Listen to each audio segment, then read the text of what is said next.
यो भिडियोमा चाहिँ हामी एआई प्लस नोभा 5G भन्ने फोनको बारेमा कुरा गर्न चाहँदैछौँ, जो कि एउटा एकदमै अफोर्डेबल खालको 5G स्मार्टफोन हो। तपाईँले चाहिँ यो फोन चाहिँ एकदमै सस्तोमा पाउन सक्नुहुन्छ र यसमा चाहिँ तपाईँले एकदमै राम्रो खालको फिचर्सहरू पनि पाउन सक्नुहुन्छ। सो आजको यो भिडियोमा चाहिँ हामी यसको डिजाइन, स्पेसिफिकेसन, फिचर्सहरू अनि यो फोन किन्दाखेरि चाहिँ तपाईँले कतिको राम्रो भ्यालु पाउनुहुन्छ होइन। एकदमै सस्तो फोन छ। अब धेरै जसोलाई लाग्छ कि सस्तो फोन भन्ने बित्तिकै के नै पो होला र सबै डुप्लिकेट होला भन्ने जस्तो लाग्छ। त्यसको बारेमा पनि एकदमै राम्रोसँग कुरा गर्न चाहँदैछौँ। सो यदि तपाईँहरू चाहिँ नेपालमा लगभग 15,000 को रेन्जमा एउटा दामी खालको स्मार्टफोन किन्ने सोचिराख्नु भएको छ भने आजको यो भिडियोलाई लास्टसम्म हेर्नुहोला। चाहिँ यो फोनको प्राइसको बारेमा कुरा गरौँ। यसको चाहिँ दुईवटा भेरिएन्ट तपाईँले नेपालमा देख्न सक्नुहुन्छ। एउटा भनेको 6GB र 128GB वाला भेरिएन्ट, जसको प्राइस चाहिँ तपाईँले नेपाली मार्केटमा लगभग 17,000 16,000 भित्र चाहिँ किन्न सक्नुहुन्छ। अनि अर्को भनेको चाहिँ तपाईँको 8GB र 128GB स्टोरेज क्यापेसिटी भएको भेरिएन्ट, जसको प्राइस चाहिँ तपाईँले नेपालमा लगभग 20,000 जति देख्न सक्नुहुन्छ। अब मैले हरेक भिडियोमा भन्ने गर्छु, बरु 2-3 हजार अलिकति कलेक्ट गर्नुहोस् अथवा 2-3 हजार अलिकति बढी इन्भेस्ट गर्नुहोस्, तर यसको एकदमै राम्रो खालको मोडल किन्नुहोस्, हाई भेरिएन्टवाला किन्नुहोस्। 8GB र 128GB वाला किन्नुभयो भने तपाईँले एकदमै लङ टर्मसम्म एकदमै फाइदा हुन्छ। त्यो चाहिँ मेरो पर्सनल ओपिनियन हो। अब तपाईँको पैसा, तपाईँलाई जे गर्न मन लाग्छ तपाईँले गर्न सक्नुहुन्छ। यसमा चाहिँ यो फोनको डिजाइन र बिल्ड क्वालिटीको बारेमा कुरा गरौँ। अब यो चाहिँ एकदमै सस्तो फोन हो होइन, त्यही पनि तपाईँले चाहिँ यसमा चाहिँ डिजाइन चाहिँ एकदमै राम्रो खालको पाउन सक्नुहुन्छ। अब यसको डिजाइनको बारेमा कुरा गर्नुपर्दा एकदमै स्लिम खालको तपाईँले प्लास्टिक बडी पाउन सक्नुहुन्छ, जसमा चाहिँ तपाईँले लगभग 4वटा कलर अप्सनहरू पाउन सक्नुहुन्छ। एउटा भनेको ब्ल्याक छ, एउटा ब्लू, एउटा ग्रिन अनि एउटा पिङ्क, अनि अझै एउटा पाउन सक्नुहुन्छ जो कि तपाईँको पर्पल कलर हो। सबभन्दा बेस्ट कलर चाहिँ आई थिङ्क ब्ल्याक नै हुन्छ। अब त्यो चाहिँ तपाईँहरूको इच्छा हो। सो यो चाहिँ कलर अप्सनको बारेमा कुरा गयो। अब अरूको कुरा गर्नुपर्दा सिम्पल छ, सिम्पल देखिन्छ होइन, एकदमै मोडर्न टाइपको पनि तपाईँले लुक्स पाउन सक्नुहुन्छ। अब वेटहरूको बारेमा कुरा गर्नुपर्दा पनि तपाईँले चाहिँ हलुङ्गै पाउन सक्नुहुन्छ होइन।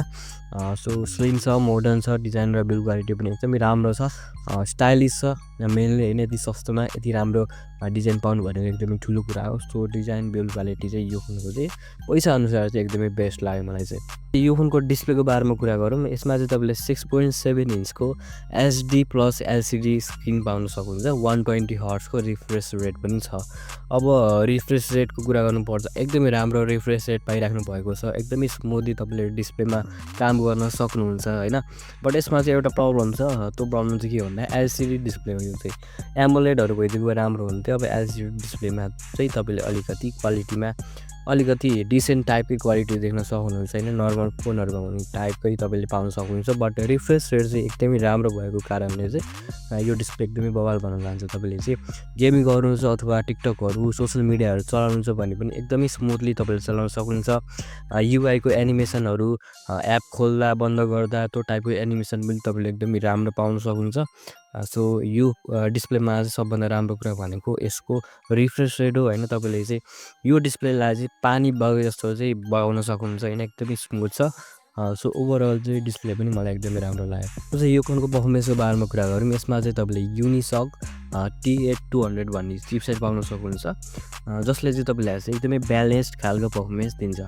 अनि मेमोरी र स्टोरेजको बारेमा मैले तपाईँहरूलाई भनिसकेको छु। अपरेटिङ सिस्टमको बारेमा कुरा गर्नुपर्दा तपाईँले यसमा Android 15 with NXT quantum OS भन्ने तपाईँले चाहिँ अपरेटिङ सिस्टम पाउन सक्नुहुन्छ, जसमा तपाईँले एकदमै राम्रो खालको युआईहरू पाउन सक्नुहुन्छ। अब पर्फर्मेन्सको बारेमा कुरा गर्नुपर्दा तपाईँले सिम्पल टाइपको पर्फर्मेन्सहरू जस्तै हल्का फुल्का गेमिङहरू भयो, फ्री फायर सिओसी टाइपको गेमिङहरू भयो, तपाईँले यो फोनमा गर्न सक्नुहुन्छ। अनि बाँकी भनेको टिकटक भयो, फेसबुक भयो, इन्स्टा भयो, यो टाइपको एप्लिकेसनहरू तपाईँले इजिली विदाउट एनी प्रब्लम एकदमै मजाले युज गर्न सक्नुहुन्छ होइन। सो एभ्रिडे पर्फर्मेन्स भन्न खोजेको एभ्रिडे कामहरू हुन्छ नि हाम्रो चाहिँ डेली टास्कहरू, फेसबुक हेर्ने भयो, म्यासेजहरू भयो, युट्युब मुभिजहरू, हल्का फुल्का गेमिङहरू तपाईँले चाहिँ यो फोनमा एकदमै मजाले गर्न सक्नुहुन्छ। सो यतिको प्राइस रेन्जमा तपाईँले यो कुरा पाउनु भनेको पनि एकदमै राम्रो कुरा हो। तपाईँले चाहिँ हाई एन्ड गेमिङ एक्सपेक्ट गर्नु भनेको एकदमै नराम्रो कुरा हुन्छ, किनभने यतिको प्राइस रेन्जमा तपाईँले हाई एन्ड गेमिङ एक्सपेक्ट नगर्नु होला होइन। तर प्राइस अनुसार चाहिँ यो चिपसेट पनि तपाईँले चाहिँ एकदमै राम्रो पाइराख्नु भएको छ। यो फोनको क्यामेराको बारेमा कुरा गरौँ। यसमा चाहिँ तपाईँले 50 मेगापिक्सलको प्राइमरी सेन्सर पाउन सक्नुहुन्छ, 2 मेगापिक्सलको डेप्थ क्यामेरा छ। फ्रन्ट क्यामेराको बारेमा कुरा गर्नुपर्दा 8 मेगापिक्सलको तपाईँले फ्रन्ट क्यामेरा पाउन सक्नुहुन्छ। अनि यसमा चाहिँ तपाईँले एकदमै राम्रो खालको फिचर्सहरू जस्तै एचडिआर भयो, एआई इन्हान्समेन्ट भन्ने छ, जसले अलिकति तपाईँको चाहिँ फोटोस भिडियो चाहिँ क्वालिटीहरू इम्प्रुभ गर्छ। त्यो टाइपको चाहिँ तपाईँले फिचर्सहरू पाउन सक्नुहुन्छ। अब यसको क्यामेराको बारेमा कुरा गर्नुपर्दा चाहिँ तपाईँले यदि राम्रो लाइटिङ गर्नु छ भने तपाईँले ठिकठाक टाइपकै तपाईँले फोटोजहरू तपाईँले क्लिक गर्न सक्नुहुन्छ। ठिकठाक भन्नुको मतलब सोसियल मिडियामा अपलोड गर्ने टाइपको होइन, एउटा मिडियम टाइपको डिसेन्ट टाइपको सबै कुरा क्लियर देखिरहेको त्यो टाइपको चाहिँ तपाईँले चाहिँ यसमा क्यामेरा पाउन सक्नुहुन्छ। सो एकदमै राम्रो छ क्यामेरा पनि होइन। यो प्राइस रेन्ज अनुसार चाहिँ लाइटिङ अलिकति राम्रो गर्नुभयो भने तपाईँले होइन, लाइटिङलाई ध्यान राखेर फोटोजहरू भिडियोजहरू गराउनु भयो भने तपाईँको चाहिँ राम्रो आउँछ होइन। एकदमै राम्रो तपाईँले चाहिँ फोटोज भिडियोजहरू क्लिक गर्नु सक्नुहुन्छ। यदि लो लाइट भयो भने फेरि त्यहाँ चाहिँ तपाईँलाई चाहिँ अलिकति प्रब्लमहरू फेस गर्नुपर्छ होइन, क्वालिटीमा डिक्रिज हुन्छ। सो लाइटिङ म्यानेज गर्नु होला। त्यो गरिसकेपछि तपाईँको यो फोनबाट पनि राम्रै तपाईँले फोटोजहरू क्लिक गर्न सक्नुहुन्छ। अब चाहिँ यो फोनको ब्याट्री र चार्जिङको बारेमा कुरा गरौँ। 5000 mAhको ब्याट्री छ, एकदमै राम्रो ब्याट्री हो। र चार्जिङ स्पिड चाहिँ एकदमै कम छ होइन, रियली भन्नुपर्छ एकदमै कम छ। तपाईँको जम्मा 18 वाटसम्मको तपाईँलाई चार्जिङ स्पिड दिइरहेको छ, जो कि एकदमै कम हो होइन। तर चार्जिङ चाहिँ तपाईँले ठिकठाकै पाइराख्नु भएको छ।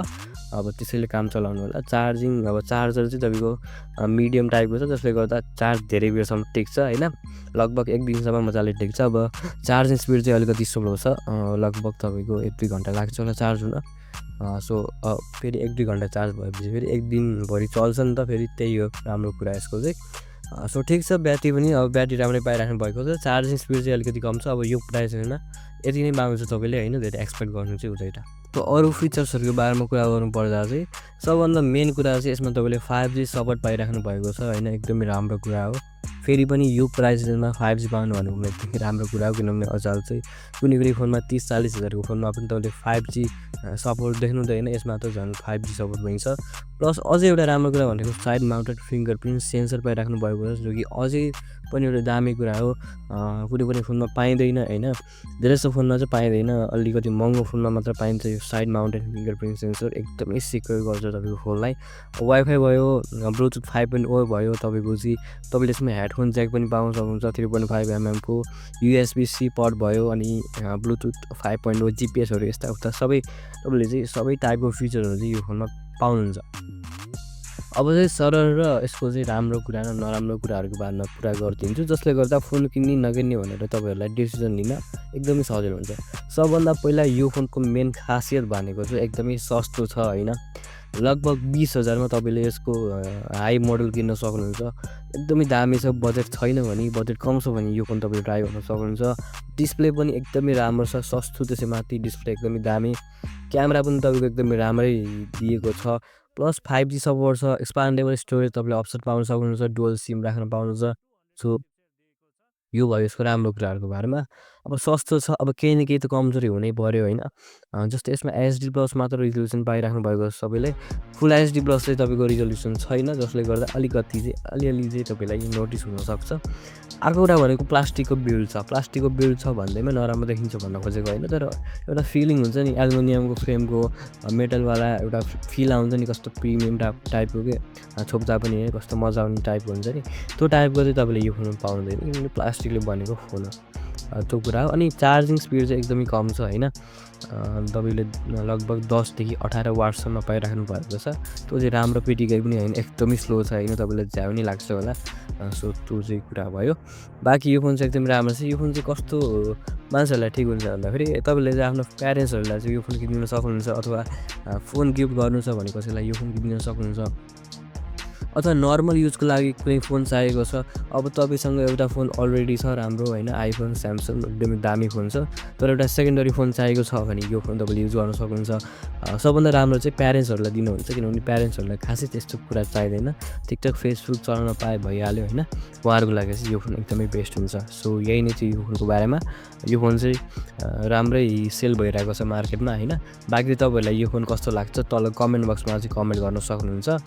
भिडियो राम्रो लाग्यो भने चाहिँ लाइक, सेयर र सब्सक्राइब गरिदिनुहोस्। I will see you in the next video.